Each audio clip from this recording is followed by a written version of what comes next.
ദേശീയപാത വികസനം നമ്മുടെ സംസ്ഥാനത്തിൻ്റെ യാത്രാഗതാഗത മേഖലയിൽ വലിയ വിപ്ലവകരമായ മാറ്റത്തിനാണ് നേതൃത്വം കൊടുക്കാൻ പോകുന്നത്. സർ, എൻ്റെ ചോദ്യം, ദേശീയപാത 66 വികസനത്തിന് നമ്മുടെ ഗവൺമെൻറ് കേന്ദ്രത്തിന് ഇതുവരെ എത്ര തുക നൽകിയിട്ടുണ്ട്? മറ്റേതെങ്കിലും സംസ്ഥാനങ്ങൾ ഇങ്ങനെ പണം നൽകാൻ തയ്യാറായിട്ടുണ്ടോ?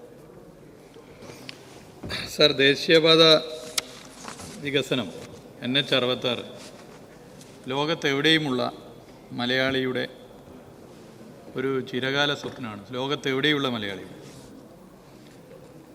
സർ, ഈ പദ്ധതി യഥാർത്ഥത്തിൽ മരണപ്പെട്ടൊരു പദ്ധതിയായിരുന്നു. സർ,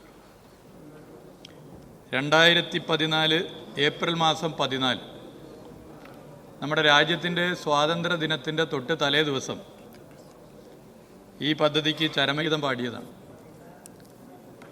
എന്നാൽ 2016 ഇടതുപക്ഷ ജനാധിപത്യ മുന്നണിയുടെ ഗവൺമെൻറ് കേരളത്തിൽ അധികാരത്തിൽ വന്നു. LDF പ്രകടന പത്രികയിൽ ഈ പദ്ധതി ഞങ്ങൾ അധികാരത്തിൽ വന്നാൽ നടപ്പിലാക്കുമെന്ന് ചൂണ്ടിക്കാട്ടി. സാധ്യമാകുന്നത് പറയുകയും പറയുന്നത് ഏത് പ്രതിസന്ധിയും തട്ടിമാറ്റി നടപ്പിലാക്കുകയും ചെയ്യുന്ന ഒരു മുന്നണിയും സർക്കാരുമാണ് LDF സർക്കാരും എന്നുള്ളത് നമുക്കറിയാം. സാർ, അതിൻ്റെ ഭാഗമായി കേരളത്തിൻ്റെ ബഹുമാനപ്പെട്ട മുഖ്യമന്ത്രി ശ്രീ പിണറായി വിജയൻ പ്രധാനമന്ത്രിയുമായി ഒരു തവണയല്ല, ശ്രീ നിതിൻ ഗഡ്കരിയുമായി ഒരു തവണയല്ല 5ലധികം തവണ ചർച്ച ചെയ്യുകയും ആ ചർച്ചയുടെ ഭാഗമായി ഒരു കാര്യം തീരുമാനമായി: കേന്ദ്ര സർക്കാർ ഇനി കൂടുതൽ പണം തരാൻ തയ്യാറല്ല എന്നുള്ളത്. പിന്നെ സംസ്ഥാന സർക്കാരിൻ്റെ മുന്നിൽ 2 വഴികളേ ഉള്ളൂ. ഒന്നുകിൽ ഈ പദ്ധതി ഉപേക്ഷിക്കുക, അതല്ലെങ്കിൽ ഈ പദ്ധതിക്ക് പണം കണ്ടെത്തുക. ഇന്ത്യയുടെ ചരിത്രത്തിൽ ആദ്യമായിട്ടാണ് ദേശീയപാത വികസനത്തിന് ഒരു സംസ്ഥാന സർക്കാർ പണം കണ്ടെത്താൻ നിശ്ചയിച്ചത്. 100, 200, 500, 1000 കോടിയല്ല സർ, 5580 കോടി രൂപ ഇതിനു വേണ്ടി സംസ്ഥാന സർക്കാർ ചെലവഴിച്ചു. കിഫ്ബി പദ്ധതിയാണ്, കിഫ്ബി ഫണ്ടാണ്.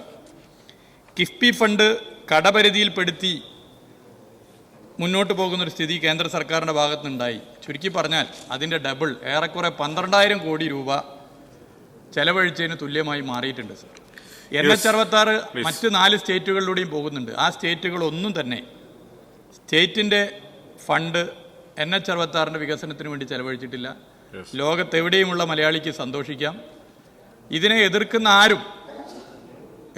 ആരും ഒരു തരത്തിലും ഈ നാട് ആഗ്രഹിക്കുന്ന സ്വപ്ന പദ്ധതി യാഥാർത്ഥ്യം ആകാൻ വേണ്ടി നാട് ആഗ്രഹിക്കുമ്പോൾ അതിനോടൊപ്പമല്ല നിൽക്കുന്നത്. അതുകൊണ്ട് ഇതിനെ എല്ലാവരും ഒരുപോലെ പിന്തുണക്കേണ്ടതാണ്. ഇതിനെ ആരെങ്കിലും എതിർക്കുന്നുണ്ടെങ്കിൽ അത് വ്യക്തിയായിക്കൊള്ളട്ടെ, രാഷ്ട്രീയ പ്രസ്ഥാനങ്ങളായിക്കൊള്ളട്ടെ, അതൊരു രാഷ്ട്രീയ ആത്മഹത്യ ആയിരിക്കും എന്ന കാര്യത്തിലൊരു സംശയമില്ല. 2025 ഡിസംബറിൽ ലോകത്തെവിടെയുമുള്ള മലയാളിയുടെ ചിരകാല സ്വപ്നമായ കാസർഗോഡ് മുതൽ തിരുവനന്തപുരം വരെയുള്ള 45 മീറ്റർ 6 വരി യാഥാർത്ഥ്യമാക്കാനാകുമെന്നുള്ള സന്തോഷ വിവരം ഈ സഭയെ അറിയിക്കാൻ ഞാൻ ആഗ്രഹിക്കുക. സാർ, ദേശീയപാത 66 കൂടാതെ നമ്മുടെ സംസ്ഥാനത്തെ മറ്റേതെല്ലാം ദേശീയപാതകൾക്കാണ് നാം സാമ്പത്തികമായ ഉത്തരവാദിത്തം ഏറ്റെടുത്തിരിക്കുന്നത് എന്ന് വിശദമാക്കാം. Sir, Thiruvananthapuram outer ring road, Ernakulam bypass, Kollam Chenkotta greenfield എന്നീ പദ്ധതികൾക്ക് മാത്രമായി 2370 കോടി 59 ലക്ഷം രൂപയുടെ സാമ്പത്തിക ബാധ്യതയാണ് കേരള സർക്കാർ വഹിക്കാൻ തീരുമാനിച്ചിട്ടുള്ളത്.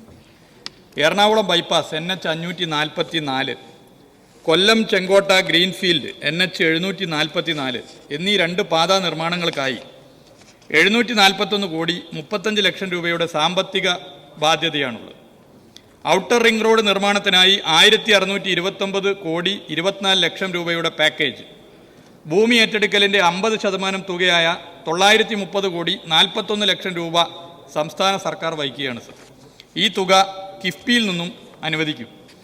സർവീസ് റോഡ് നിർമ്മാണത്തിന് 477 കോടി 33 ലക്ഷം രൂപയും സംസ്ഥാന സർക്കാരാണ് വഹിക്കുന്നത്. ഈ തുക സംസ്ഥാനം 5 വർഷത്തിനകം നൽകും.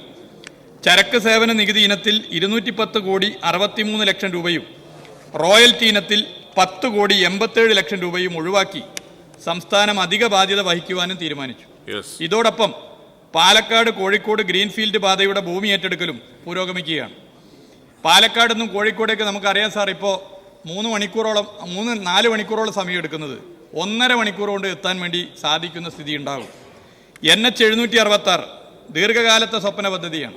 കോഴിക്കോട് മുതൽ മുത്തങ്ങ വരെ NH 185 അടിമാലി കുമളി, NH 183 മുണ്ടക്കയം കുമളി എന്നീ പാതകളുടെ നവീകരണം സാധ്യമാക്കുന്നതിന് കേന്ദ്ര ഉപരിതല ഗതാഗത മന്ത്രാലയവുമായി ചർച്ചകൾ തുടരുകയാണ്. പോസിറ്റീവായിട്ടുള്ളൊരു സമീപനം വരുമെന്നാണ് പ്രതീക്ഷിക്കുന്നത്.